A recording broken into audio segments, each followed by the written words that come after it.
आग के गोले फेंक रहे हैं और कुछ भी हो सकता है। लेकिन वचन कहता है उन दिनों में जब ऐसी बातें होगी, इतना भारी कलेश होगा कि जगत के अंत तक न कभी हुआ न कभी होगा। इतना डेंजरस कलेश होगा, डेंजर समय आने वाली है अभी। हालेलुया। लेकिन कलीसिया को जागते रहना, सोना नहीं है, ये हमें मालूम है, अन्य यात्रियों को नहीं मालूम।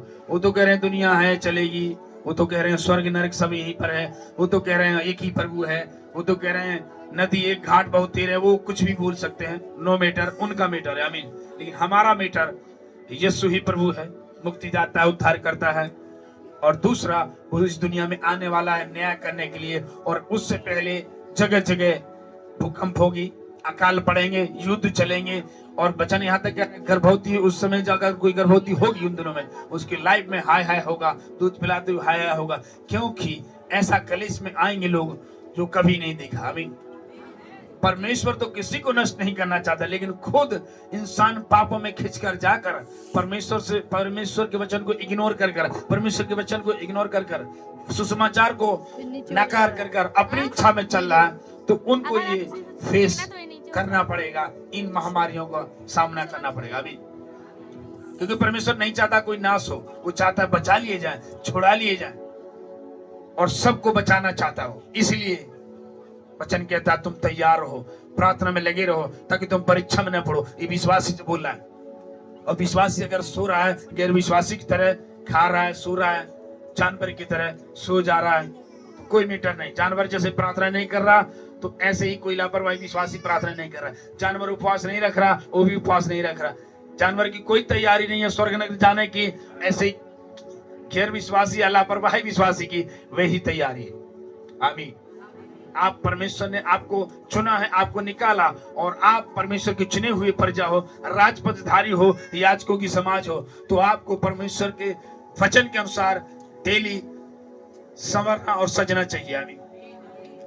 डेली वचन को पढ़ना है, डेली वचन को मनन करना है, वचन को अपने जिंदगी में लागू करना है, और डेली परमेश्वर की उपस्थिति में बैठना है। इसीलिए तो प्रभु ने कहा प्रार्थना किया करो ताकि परीक्षा में न पड़े। और यहाँ भी लिखा है उन दिनों में गर्भवती दूध पिलाती हुई होगी, उन दिनों के लिए हाय है। प्रार्थना किया करो कि तुम्हें जाड़े के शब्द के दिन भागना ना पड़े। प्रार्थना किया करो, ये भी कह रहा है प्रार्थना किया करो। जो युद्ध कहीं हो रहा है तो शायद यहाँ नहीं होगा, आपकी मेरी और आपकी प्रार्थना के द्वारा वो कैंसिल हो सकता है। क्योंकि बाइबल बताती है धर्मी जन की प्रार्थना के द्वारा बहुत कुछ हो सकता है। ये धर्मी जन की प्रार्थना। आमीन। हालेलुया। आमीन। इसलिए हमें प्रेयर में रहना है, वचन में रहना है, संगति में रहना है, बुराई से दूर रहना है। क्योंकि दिन बुरे, परमेश्वर नहीं चाहता आप छूट जाए। पिता नहीं चाहता एक बेटा मेरा छूट जाए और सब बेटे ट्रेन में बैठ जाए तो बेटा छूट जाए, भटकते रहे, नहीं, ये कभी नहीं चाहता। परमेश्वर की इच्छा सब के सब बचाए जाएं। उसने पहले ही कह दिया तू विश्वास करेगा, तू और तेरा घराना बचाया जाएगा। आमीन।